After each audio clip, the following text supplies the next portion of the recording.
chapter 24. Then Joshua assembled all the tribes of Israel at Shechem. He summoned the elders, leaders, judges, and officials of Israel, and they presented themselves before God. Joshua said to all the people, "This is what the Lord, the God of Israel, says. Long ago your ancestors, including Terah the father of Abraham and Nahor, lived beyond the Euphrates River and worshipped other gods. But I took your father Abraham from the land beyond the Euphrates and led him throughout Canaan and gave him many descendants. I gave him Isaac, and to Isaac I gave Jacob and Esau. I assigned the hill country of Seir to Esau, but Jacob and his family went down to Egypt. Then I sent Moses and Aaron, and I afflicted the Egyptians by what I did there, and I brought you out. When I brought your people out of Egypt, you came to the sea, and the Egyptians pursued them with chariots and horsemen as far as the Red Sea. But they cried to the Lord for help, and he put darkness between you and the Egyptians. He brought the sea over them and covered them.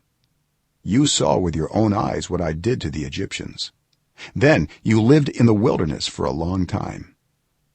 I brought you to the land of the Amorites who lived east of the Jordan. They fought against you, but I gave them into your hands. I destroyed them from before you, and you took possession of their land.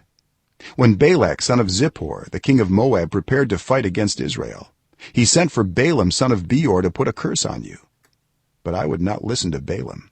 So he blessed you again and again, and I delivered you out of his hand. Then you crossed the Jordan and came to Jericho.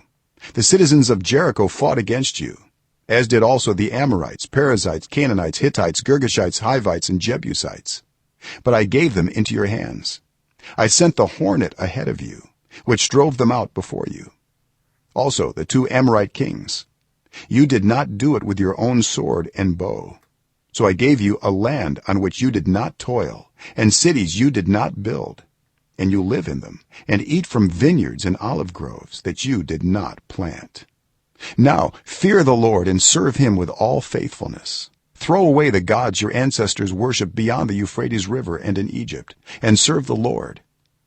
But if serving the Lord seems undesirable to you, then choose for yourselves this day whom you will serve, whether the gods your ancestors served beyond the Euphrates or the gods of the Amorites in whose land you are living. But as for me and my household, we will serve the Lord." Then the people answered, "Far be it from us to forsake the Lord to serve other gods. It was the Lord our God himself who brought us and our parents up out of Egypt, from that land of slavery, and performed those great signs before our eyes. He protected us on our entire journey and among all the nations through which we traveled.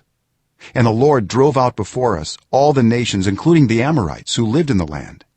We too will serve the Lord because he is our God." Joshua said to the people, "You are not able to serve the Lord. He is a holy God. He is a jealous God. He will not forgive your rebellion and your sins.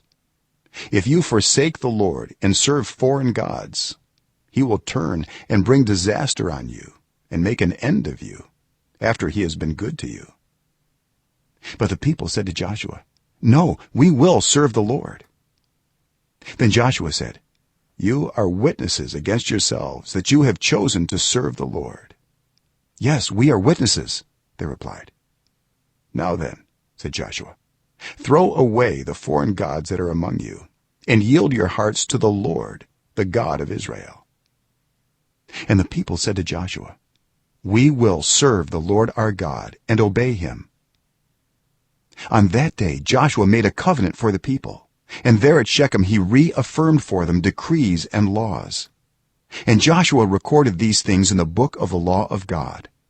Then he took a large stone and set it up there under the oak near the holy place of the Lord.